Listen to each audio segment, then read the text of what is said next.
Hey Challenge Heroes, Meg here again for part 2 in my video series tonight. So if you missed part 1, go ahead and scroll down. That is just basically an intro video to what Galea is, what we do, the kind of research and health programs that we run.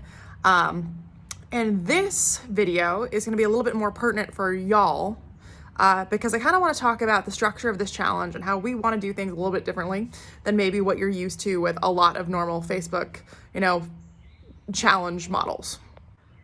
So I'm hardly an expert in Facebook fundraising, but from what I understand, normally these Facebook challenges run like this. So you receive an invitation to a group via either you've seen some sort of marketing advertisement or you get emailed an invitation, maybe someone adds you to a group. Once you get into this group, you are prompted to start a fundraiser on behalf of a nonprofit or a charity. You're also prompted to go to Facebook Messenger and start logging your repetitions or your miles with basically an automation bot. As you log your reps and your miles, it kind of like moves a progress bar for you that's normally like a bluish teal color. You're encouraged to screenshot it, send pictures in the group, share what have you on your social media, and most of all, fundraise for this organization. Oi. There are a couple of things I cannot stand about this challenge model. This isn't me being disparaging or critical of any other organizations. I'm a very young executive director myself, if I didn't mention it before. I'm 29, so I'm still figuring out this whole, being a boss thing and running a company thing, on a daily basis. I come by that honestly. But my first problem with that style of Facebook challenge is the loss of the human connection. We are not even 10 days in, guys. And we've had so many miraculous moments in our group. I mean, we're talking, Darla going from day one saying that her family and friends didn't think she'd ever finish this challenge, and now she's hired a personal trainer and she's over halfway done with her burpees 9 days in. We've seen people from obstacle course races, doing meetups this weekend. I think there's a Spartan Super in Fayetteville, maybe this weekend or next weekend. We have members that are meeting up. We have complete strangers from around the world donating burpees to our beloved Amanda, who, for her own health reasons can't, continue with the challenge at the moment. And so you guys came out of the woodwork and got her well over her 18,000, we may as well make it an 18,000 goal for Amanda. But you guys got her way over 1,800. I want to say she's in the low 2,000s now. But we have all these amazing human moments that are happening in our group and are based on the concept that y'all are people with your own lives and stories and struggles and triumphs, and I want you to share them with me.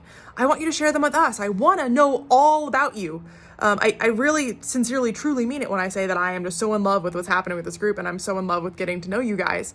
And if we ran this challenge on a messenger bot, we would miss all of that. I don't want you talking to Facebook Messenger. I want you talking to me. I want you telling me about your victories and getting your new shoes and PRing your 5K. I'm here for all of that. 100% all of that. And my second issue comes from the fact that y'all are people, again, real humans with real lives and real stories and real, challenges that you are overcoming and victories that you're winning. You're not ATMs, you're not piggy banks, you are not credit cards, you are not a donation file, you are a human. And something that I've seen, again, I'm not an expert at all, but something I've seen with other challenges is this huge emphasis on fundraise for this organization. And you're not even really sure where the money is going to. Maybe it's by a reputable organization, but you're not really sure what they're doing with the funds. I feel like the emphasis is just put in the wrong place. So I don't want this to be a fundraising challenge. I don't want this to be a fundraising challenge at all. And I realize that sounds, probably backwards coming from a young executive director, because fundraising is absolutely a vital part of our organization. It's what allows us to do what we do. Quite frankly, we need to fundraise in order to keep our doors open, so to speak.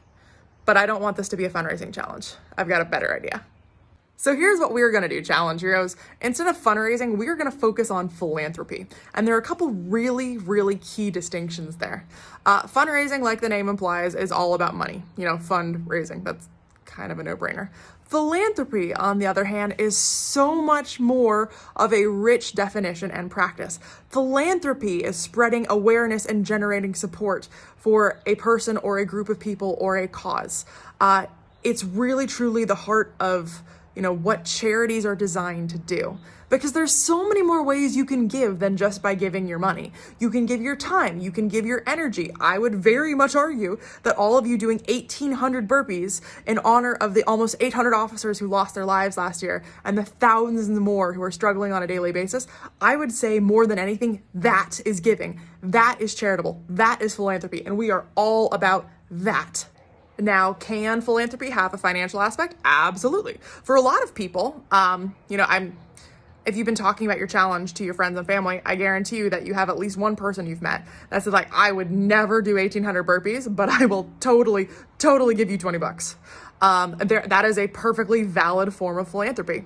And in a perfect world, what I would do is I would go into like the Facebook inner workings and change the name from your Facebook fundraisers to your philanthropy pages. But I'm not that high up in the ecosystem. In fact, on most days, I am not even technologically competent. But so that is what it is. We call them Facebook fundraisers. But here's what I would like to invite you guys to do with your own Facebook fundraising pages, which again, we're going to call them philanthropy pages instead. A huge aspect of this challenge is generating awareness and fostering support for the mental and physical health of first responders around the world. One of the ways that we do that is we talk about what we're doing. I don't know if you've noticed, but on the Facebook fundraising pages that you guys have, I've been sharing videos. These are videos in which I go into a little bit of brain science. Like there's one of me in a blue shirt where I basically give a call to action saying, hey, like if you're watching this, police suicide's a problem. Did you know that 47% of the non-COVID deaths last year came from suicide? And people are like, what? I had no idea it was such a problem.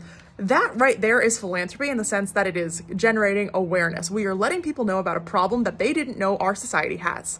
I'm also in the process of posting videos to y'all's page for Mother's Day. This one was a little bit cuter. This is just a little bit of neuroscience, talking about oxytocin and the power of human connection when it comes to healing trauma. It's not necessarily so much police related as it is just neuroscience related. However, I still think it's a great thing to share.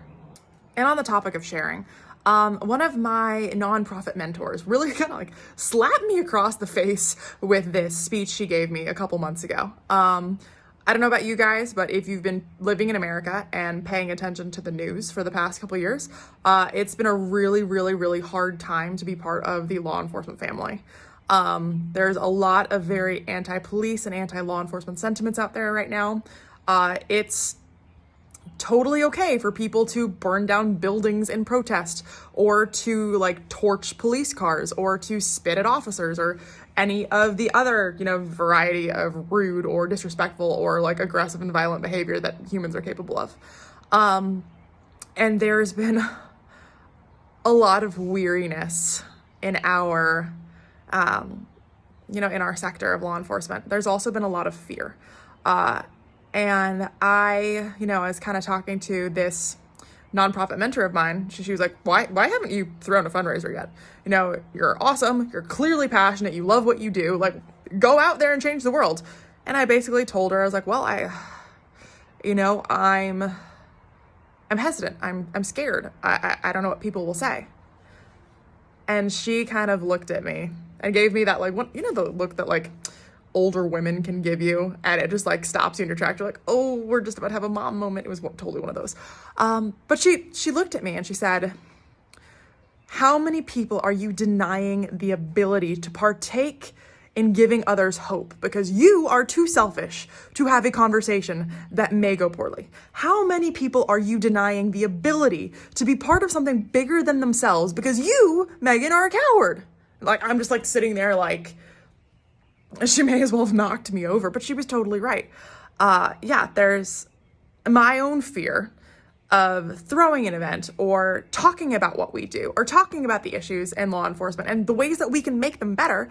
My reticence to talk about those things was absolutely denying, an entire legion of people from joining in and jumping on, our support train and saying like, hey, I believe in this too. This also matters to me and I want to help change the world with you. So all of this to say, here's what I would like for us to do, my beloved challenge heroes, when it comes to our philanthropy pages. I'm going to be creating more of these informational like call to action videos that I'm going to be sharing on your fundraisers. Now, Facebook only allows me to post like 50 times an hour before it thinks I'm an automated bot. And you know how I feel about those. So there is a little bit of a time delay. But what I ask you to do for me and for Galea is, I ask you to take these videos and share them. Share them in your newsfeed, share them to your story, share them on your personal pages. I'm not asking you to ask anybody for money. Again, I don't want you to necessarily fundraise. This is not gimme, gimme, gimme, gimme, gimme. You are not an ATM. You are not an ATM, and I refuse to treat you as such. But if you will be brave with me, I invite you to share, these videos from your personal fundraiser onto whatever channels you want, your newsfeed, your story, what have you. And let me kind of invigorate the troops. Let me speak to people. Let me educate them. Let me tell them about the wild healing powers of oxytocin and how you can change someone's brain with a hug. It's that simple. Let me tell them about how suicide is ravaging our first responder community. Let me tell them about brain science. And at the end, I will give them a call to action. What's really cool is if you share from your personal fundraising page, what it does is it actually has a little link at the bottom saying, hey, if you want to donate, you can go here to contribute to, whoever it is page. So let's say Joe, shares one of the videos from his fundraiser to his newsfeed. There will be an automatic link at the bottom that that whoever's watching can go to Joe's fundraiser and donate to Joe's fundraiser. So you guys still get the credit for anyone on your newsfeed that decides that they want to financially support in terms of this philanthropic journey. Again, please only do this if you feel comfortable. You are not an ATM. You are not a piggy bank. I refuse to take over your newsfeed and be like, give me access to your friends and family so I can spread the word. That's not the point of this at all. Y'all are here to do burpees for a good cause. And I am all about watching you and cheering you on and telling you you're a rock star and absolutely meeting it with every fiber of my being. Because I do. I'm sincerely the luckiest person on the face of the planet that I get to do this with you guys. But if you are willing to be brave and be philanthropists with me, not necessarily fundraisers, but philanthropists, I ask that, when I post a video to your fundraiser, just share it. You can put a caption with it if you want. You can say, hey, I'm doing 1,800 burpees for this really cool thing, or you can just share the video and I'll take it from there. We are a team and we all do this together. You do your part and I will do mine. And then maybe I'll finally be able to go back to my fundraising coach and say, hi, I'm sorry, she's a nonprofit mentor, not a fundraising coach. I'll be able to go back and be like, hi, I was brave. Maybe it was 2 years too late, but I finally worked up the courage to talk about things in front of a whole bunch of strangers on the internet. As you can tell, the professors in my life normally don't really know what to do with me. I'm a handful, but I'm fun. I'm entertaining as hell, and I'm fun. And I'm happy as all get out that I get to be here with you guys. Thank you for letting me share these videos with you tonight. Thank you for listening. Thank you for putting up with my antics. I adore you guys with every fiber of my being, and I hope you choose to be philanthropists with me. Have a great night, my beloved heroes. I'll talk to you soon. Bye.